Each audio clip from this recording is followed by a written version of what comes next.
Two corrupt cops pulled over a lone black woman on a deserted highway, planning to frame her.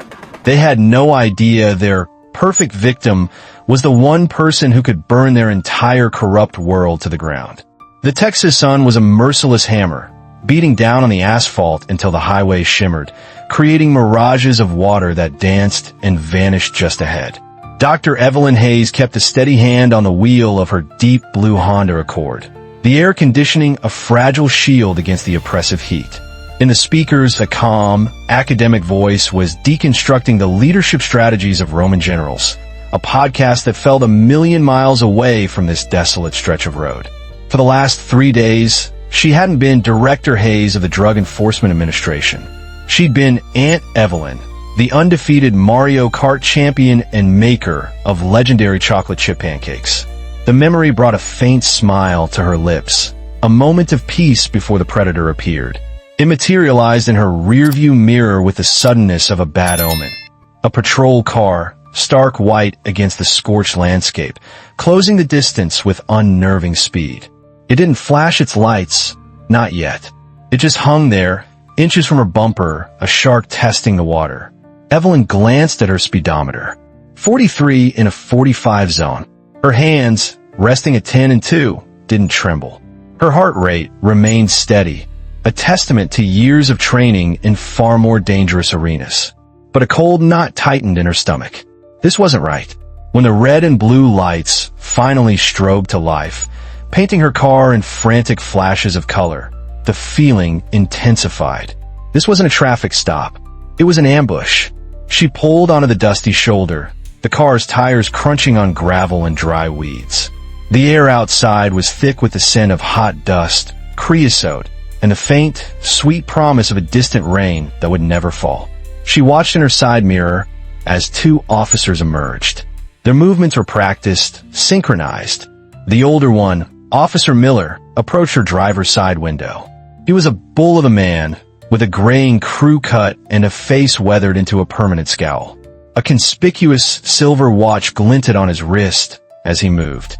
His younger partner, Officer Crow, was leaner, wiry, with a nervous energy that made him constantly adjust the gear on his belt. A faint scar sliced through his left eyebrow. Crow didn't follow his partner. Instead, he took up a position near her trunk, perfectly aligned with her blind spot. A classic pincer move. Not for a speeding ticket. Evelyn powered down her window halfway, the cool air from the cabin rushing out to meet the furnace outside. "Good afternoon, officer. Is there a problem?" Her voice was a carefully calibrated instrument of calm respect. Miller didn't answer immediately. His eyes, the color of faded denim, crawled over her face, her neat cornrows, the simple linen shirt and slacks she'd chosen for the long drive. It was an invasive, proprietary stare that made her skin crawl. "License and registration," he finally grunted, his voice as rough as the gravel beneath their feet. "You drifted over the center line back there." "I don't believe I did, sir," Evelyn replied, her tone even. She retrieved her documents from the glove compartment with slow, deliberate movements, every gesture telegraphing non-aggression. But inside, alarm bells were screaming. They both knew she hadn't drifted. This was a pretext, the opening move in a game she was only just beginning to understand. He took the license, his thumb smudging the plastic. He squinted at her name. "Hayes," he mumbled, the name of foreign object in his mouth. Then, he shot a look toward the rear of the car, an almost imperceptible nod to Crow. It was a signal. The trap was about to spring. "I'm going to need you to pop the trunk," Miller ordered, his voice flat, leaving no room for negotiation. Evelyn's training, honed over a decade of navigating deadly encounters and bureaucratic minefields, surged to the forefront. "Is that a request, officer?" she asked, her voice losing none of its calm. "Or is that a lawful order based on probable cause you're prepared to articulate?" She knew the Fourth Amendment as well as she knew her own name. A flicker of annoyance crossed Miller's face. He wasn't used to being questioned. At the rear of the car, Crow's hand drifted down, his fingers casually tapping the handle of his baton. "You got something to hide in there, ma'am," he called out, his voice laced with a smug, insinuating tone. They were boxing her in, using intimidation to provoke a reaction, hoping she would get scared or angry enough to give them an excuse. But Evelyn Hayes hadn't risen to the top of one of the world's most powerful law enforcement agencies by losing her composure. "I know precisely what is in my trunk, officers," she stated, her voice firm as granite. "And I know my rights." "We don't need to argue about this," Miller said, his voice turning sharp, the pretense of civility evaporating in the Texas heat. "You comply now, or we do this the hard way." The threat hung in the air, as thick and suffocating as the humidity. The game was rigged. Refusing would only escalate the violence they were clearly itching to unleash. Arguing the law with men who had no intention of following it was a fool's errand. Against every instinct screaming inside her, she made a calculated decision. She pressed the trunk release button on her dashboard. The soft click of the latch echoed in the profound silence of the desert, sounding as loud as a gunshot. Crow disappeared behind her vehicle. Evelyn steeled herself, her eyes locked on her rearview mirror, her mind racing. This was a plant. It had to be. A moment later, Crow reappeared. Dangling from his gloved fingers was a clear plastic baggie filled with a crystalline white powder. His grin was a gash of smug triumph across his face, a look that could have lit up the entire highway. "Well, well, well, what do we have here?" he said, his voice dripping with a syrupy, fake surprise. Evelyn met his gaze in the mirror, her own expression unreadable. Her voice, when she spoke, was as steady and cold as steel. "That is not mine." "You sure about that?" Crow sneered, taking a step closer to her window. "I'm absolutely certain." Miller leaned in, his face so close she could smell the stale coffee on his breath, a sour odor of malice. "You're a long way from D.C., ma'am," he murmured, his eyes glinting. "Out here, things can get real uncomfortable for people who like to argue." But Evelyn Hayes had stared down cartel kingpins and outmaneuvered international arms dealers. Two corrupt small-town cops were not going to break her. "I know my rights," she repeated, her voice dropping to a low, dangerous whisper. "I do not consent to this search. You have presented an item that was not in my vehicle, and I am requesting legal representation immediately." Miller's eyebrows shot up in mock astonishment. "You hear that, Crow? We got ourselves a law professor. Guilty people sure do talk a lot." Crow laughed, a short, ugly bark of sound. "I'm not guilty," Evelyn replied, her gaze unwavering.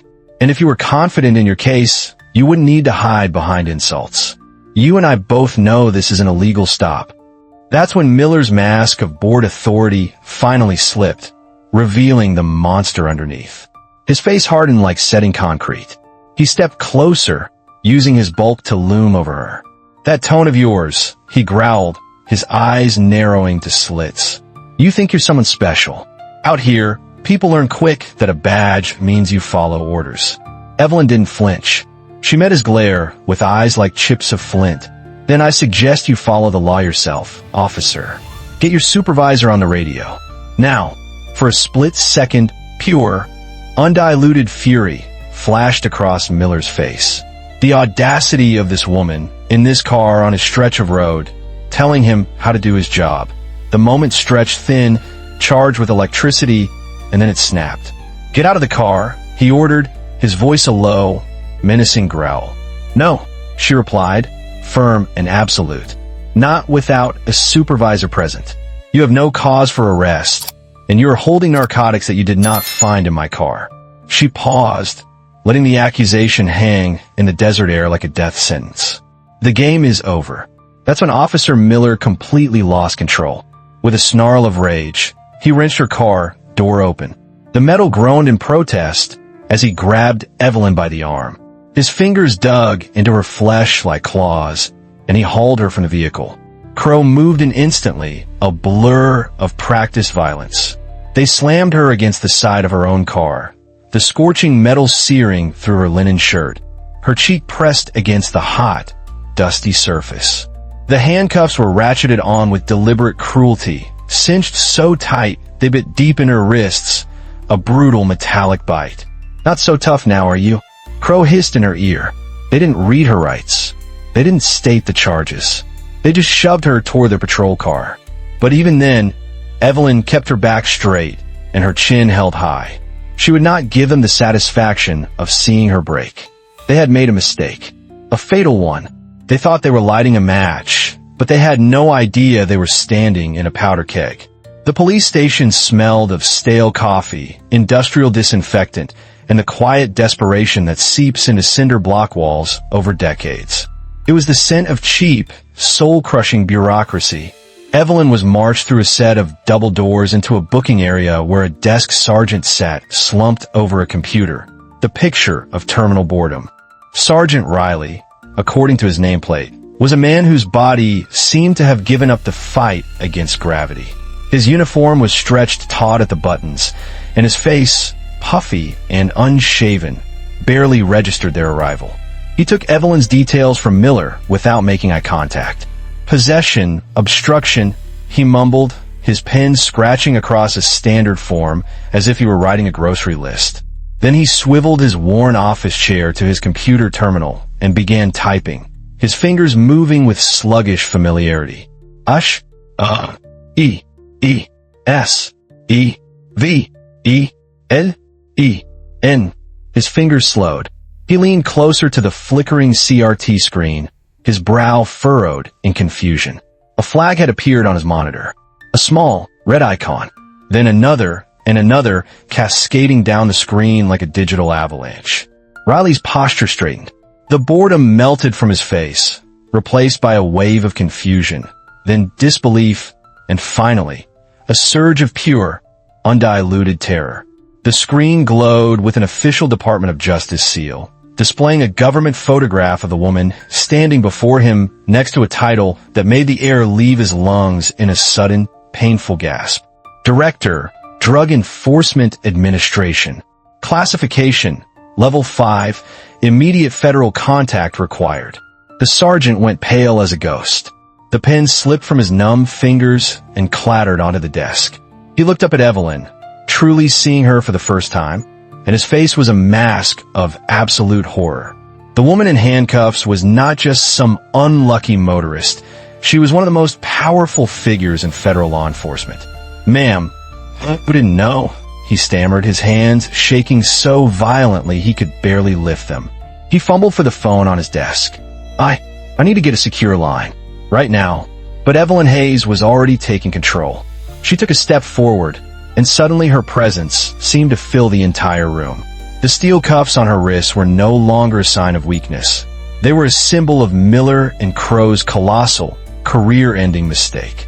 "Put the phone down, Sergeant," she commanded. Her voice was quiet, but it carried the force of a battering ram, cutting through his panic. Riley froze, his hand hovering over the receiver. "Secure this building," Evelyn continued, her voice sharp and precise. "Freeze all internal network access. Seal the surveillance records for this booking desk and the Sally port. Every log from every squad car involved in this stop is now federal evidence." She locked eyes with the terrified sergeant, her gaze pinning him in place. "As of this moment, this station and everyone in it are under my authority." Less than an hour later, the black SUVs with federal plates descended on the small Texas police station like a silent, avenging storm. The entire building was locked down tighter than Fort Knox. But when the federal agents, armed and armored, went to arrest officers Miller and Crow, they discovered something that sent a chill down everyone's spine. The two corrupt cops had vanished into thin air. Miller and Crow had fled like rats from a sinking ship, but they had left behind a trail of breadcrumbs that would lead directly to their doom.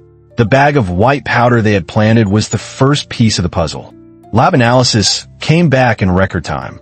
It wasn't just a random bag of narcotics. It contained a specific synthetic marker, a federal tracking code, linking it directly to a high-profile cartel bust from 6 months prior. This wasn't just any drug.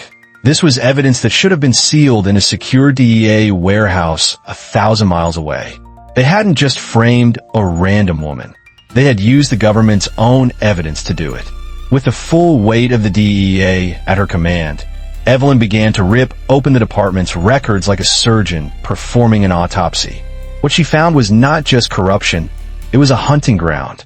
A clear, sickening pattern emerged. Dozens of cases, all targeting minority drivers on that same desolate stretch of highway. All featuring mysteriously corrupted or missing body camera footage. All following the exact same script Miller and Crow had tried to use on her. A bogus traffic stop escalating to a drug bust. An informant, a young records clerk who had been too terrified to speak up before, finally came forward, emboldened by the federal presence. He gave the operation a name, the Sentinel Protocol. It was a sophisticated system designed to make seized drugs disappear from evidence lockers and reappear on the black market, generating millions in illegal profits for a network of dirty cops. But then, deep within a corrupted digital folder labeled Miscellaneous Incidents, Evelyn found something that made her blood run cold. His name was Leo Gibson, 22 years old, with a bright, infectious smile and his college ID photo and dreams of becoming a history teacher. According to the official report, he had died by suicide in police custody 2 years earlier after a violent arrest by officers Miller and Crow. His family had fought for answers, filing lawsuits and complaints, but they were stonewalled at every turn, their grief dismissed and their questions unanswered. The official report was a single page, a brief, clinical narrative that painted Leo as unstable and dangerous. But Evelyn knew how to read between the lines. She knew where to look for the ghosts in the machine, the evidence they thought they had buried forever. And she found it. A bystander's cell phone video, grainy and shaky, that had somehow survived the department's digital purge. The footage was a silent scream. It showed Miller and Crow beating Leo Gibson into unconsciousness while he lay on the ground, his hands cuffed behind his back. It showed them dragging his limp body to their cruiser. What the official report called suicide was cold-blooded murder, disguised as standard procedure. Evelyn had to step away from the monitor. She walked outside into the oppressive desert air and took deep, ragged breaths. In all her years, she had seen evil in many forms. The casual brutality of cartel enforcers, the cold calculus of international traffickers. But this level of calculated, bureaucratic cruelty from men who had sworn an oath to protect shook her to her very core. This was no longer just about her own illegal arrest. It was about Leo Gibson. The hunt for Miller and Crow was no longer a matter of professional pride. It was a sacred duty. The investigation, now a full-blown federal manhunt, revealed a rot that ran deeper than anyone could have imagined. The Sentinel Protocol wasn't just a local scam. It was a web of corruption that spanned 5 different police departments across 3 counties. Miller and Crow weren't masterminds. They were foot soldiers, disposable muscle for a much larger entity. The informant, now under federal protection, gave them the final piece of the puzzle. The puppet master. The architect of the entire criminal empire was a man named Arthur Finch, a disgraced former DEA agent who had supposedly died in a fiery car accident 3 years earlier. Except Arthur Finch wasn't dead. He had faked his own death, erased his existence, and was now living as a ghost, pulling the strings of his network from the shadows. The hunt was on. The chase for Miller and Crow ended in a desolate corner of the Texas desert. They had holed up in an abandoned ranch house, a crumbling structure surrounded by miles of dust and scrubland, likely planning to wait out the heat before making a run for the Mexican border. When the DEA tactical team descended at dawn, helicopters beating the air into a frenzy, Evelyn was right there at the front, clad in a tactical vest, her face set like stone. The moment of recognition on Miller and Crow's faces was a chilling prelude to justice. As they were dragged from the dusty hovel, their eyes met Evelyn's. The dawning horror, the slow, sickening realization that the woman they had tried to frame was now the one holding their lives in her hands, was absolute. They surrendered without firing a shot, their swagger gone, replaced by the pathetic terror of cornered animals. But Arthur Finch was a different kind of challenge. They found him not in hiding, but living in plain sight in a quiet, manicured Austin suburb. His house was ordinary from the outside. White picket fence, perfectly trimmed lawn, an American flag flying by the door. It was the perfect cover for a criminal mastermind. Inside, it was a digital fortress. The agents breached the door to find Finch not in a living room, but in a basement that looked like a NASA control center. Banks of monitors glowed in the darkness, showing real-time surveillance feeds from police stations, evidence lockers, and GPS trackers on patrol cars across half of Texas. He had been watching everything, controlling his network like a spider in the center of its web. When Evelyn stepped into the room, Finch didn't resist. He simply swiveled in his chair and looked up at her, an unsettling calm on his face. It was the supreme arrogance of a man who believed he was untouchable, a ghost who could not be caught. That arrogance turned out to be his final mistake. Evelyn's testimony before a packed congressional committee wasn't just a speech. It was a precision weapon that dismantled Arthur Finch's entire criminal network, piece by piece, in front of a stunned nation. She laid out the evidence with methodical, chilling clarity. The planted drugs with their federal tracking codes, the stolen evidence, the network of corrupt officers, the fake death of the mastermind. Then, she told them about Leo Gibson. She projected his smiling college photo onto the giant screens behind her, and then she played the video of his final, brutal moments. A wave of audible gasps and sobs swept through the chamber. The cameras captured every moment as she explained how many innocent lives, mostly young men of color, had been destroyed by this network. By the time she finished, there wasn't a dry eye in the room, and the calls for justice were deafening. In a packed courtroom, Officers Miller and Crow, stripped of their badges and their bluster, stood pale and trembling. The judge delivered their sentences. Life in prison for the murder of Leo Gibson, with decades more for their roles in the corruption network. Their reign of terror was over. Arthur Finch, the untouchable mastermind, was led away in shackles, his digital empire reduced to a future in a 6x9 concrete cell in a supermax facility for the rest of his natural life. But Evelyn wasn't finished.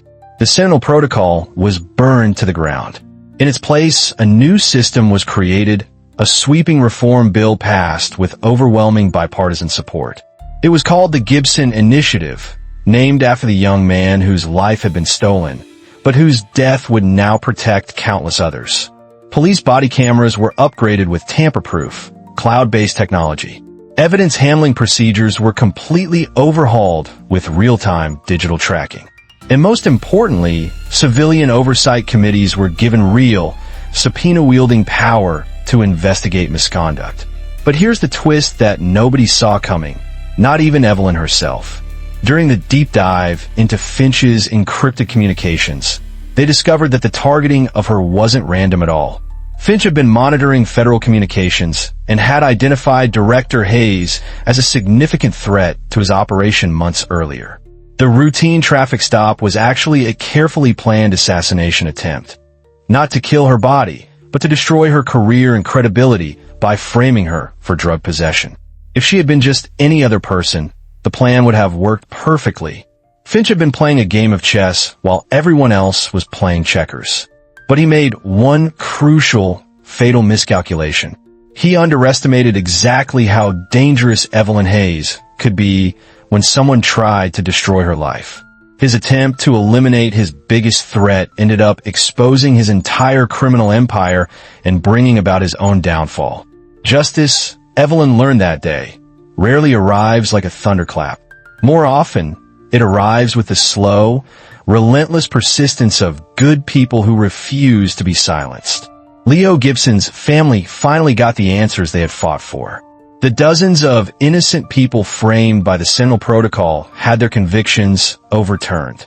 And somewhere in a federal prison, Arthur Finch sits in his concrete cell, probably still wondering how his perfect plan went so catastrophically wrong. The answer is simple. He picked the wrong woman. What do you think is the most critical element for ensuring police accountability? Share your thoughts in the comments below. Let's have a meaningful discussion, and please, always comment with respect for everyone's perspective. If this story resonated with you, don't forget to like, share, and subscribe for more content that matters.